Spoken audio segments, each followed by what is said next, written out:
In section 2.5, we look at how knowing the mean and the standard deviation of a set of data can help us describe that data set. So first of all, recall that when you're comparing two data sets, the set with the larger standard deviation is more spread out, and the set with a smaller standard deviation less spread out, as standard deviation measures variation or spread. So what does standard deviation mean here for a single sample? So questions we want to answer are, for example, how many measurements fall within the mean minus 1 standard deviation to the mean plus 1 standard deviation? How many are within 1 standard deviation of the mean? How many are within plus or minus 2 standard deviations or plus or minus 3 standard deviations? Well, if we don't know anything at all about the distribution, Chebychevs rule tells us the following. There are very few measurements that fall within 1 standard deviation of the mean, or very few may fall within 1 standard deviation of the mean. So that is within the interval x bar minus s to x bar plus s, or for populations, mu minus sigma to mu plus sigma. However, at least 3/4 of the observations, or 75%, and that's 1 minus 1 over 2 squared, that fraction of the data fall within 2 standard deviations. And this 2 right here is the 2 standard deviations. So that's inside the interval x bar minus 2s to x bar plus 2s, or mean plus or minus 2 sigma. And then at least 8/9, 1 minus 1 over 3 squared, that fraction of the data fall within 3 standard deviations. So that 3 right there is this 3. So, and in general, at least the fraction 1 minus 1 over k squared, that fraction of the data fall within k standard deviations of the mean. So that is within x bar plus k times s to x bar minus k times s, or mu plus or minus k times sigma. Notice that that also means that at most the fraction 1 over k squared is past k standard deviations. So here's a picture of what this Chebychevs theorem is telling us. Within 1 standard deviation, well, that would be 1 minus 1 over 1 squared, which is 0, so at least 0% of the data. So that's really not telling us anything there, at least 0%. However, when k equals 2, so this is k equal 2, that fraction was 1 minus 1 over 2 squared, 3/4. So at least 3/4 of the data is within this range. And then for k equals 3, that's this fraction, 8/9. So at least 8/9 of the data is within the range of x bar plus or minus 3 standard deviations. So that was k equal 3. So we don't need to know anything about the distribution to make these conclusions. Now, if we know something about the distribution, we can make better conclusions. So the empirical rule says if you've got data with a frequency distribution that is mound-shaped or bell-shaped and symmetric, then we know that approximately 68% of the data are going to fall within 1 standard deviation of the mean. So that's in the range of x bar plus or minus s, or for populations, mu plus or minus sigma. Approximately 95% of the data fall within 2 standard deviations, so that's x bar plus or minus 2s, or mean plus or minus 2 sigma. And about 99.7%, almost 100% of the data fall within 3 standard deviations, so that's in the interval x bar plus or minus 3s. So here's the picture.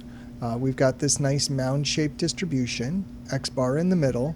If we add and subtract 1 standard deviation, approximately 68% of the data is in that range. Since it's symmetric, that means 34% here and 34% there. Approximately 95% here are within x bar minus 2s to x bar plus 2s. So if you take the 95 and subtract off 68, you get 27. Divide that in 2, that's this 13.5. And then approximately 99.7% are within x bar minus 3s to x bar plus 3s. So almost 100% of the data. So 99.7 minus 95 is 4.7%. You divide that by 2, that's this 2.35. And that also means that 2.5% of the data is past 2 standard deviations above and 2.5% below. Right? Because this is 95%, so the rest of the data is 5% split in half. Now notice here, if your standard deviation is unknown, we can approximate S by looking at the range of the data and divide by 4.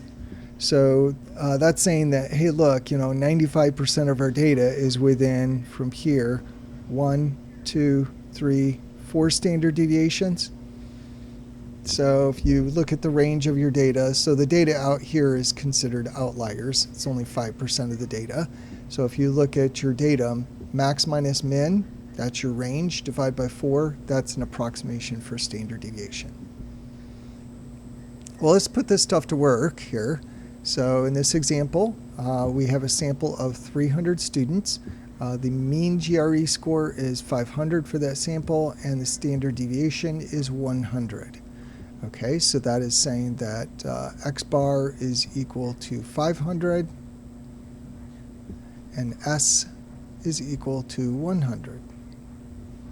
And it says if we know nothing about the distribution, so that's going to mean Chebychevs rule, how many students scored between 300 and 700?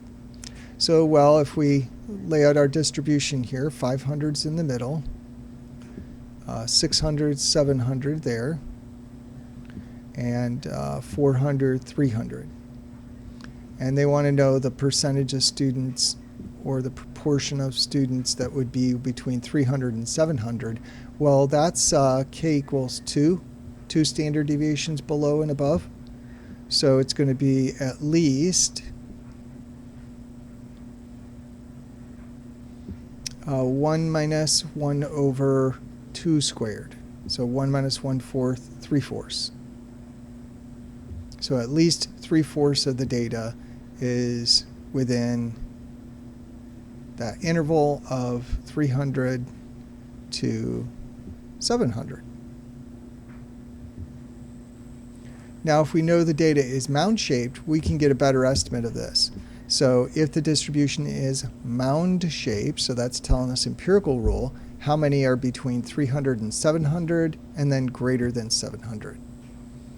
So our x bar right here, 500, at a standard deviation which is 100, so 600, 700, 800, and then subtract standard deviation 3 times, 400, 300, and 200.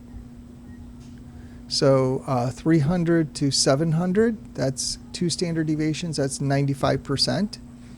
So 300 to 700 is 95%. And the 95% of the students, 0.95 times, we had, 300? Yeah, 300 in our sample, times 300 is 285. So approximately 285 students. And then greater than 700. So greater than 700. So greater than 700, that's this range here, which includes the 2.35 and a little bit more. That's actually the 2.5%. So this would be 2.5% or 0.025 times the 300. So let's see here. That's going to be 7.5. So approximately 8 students.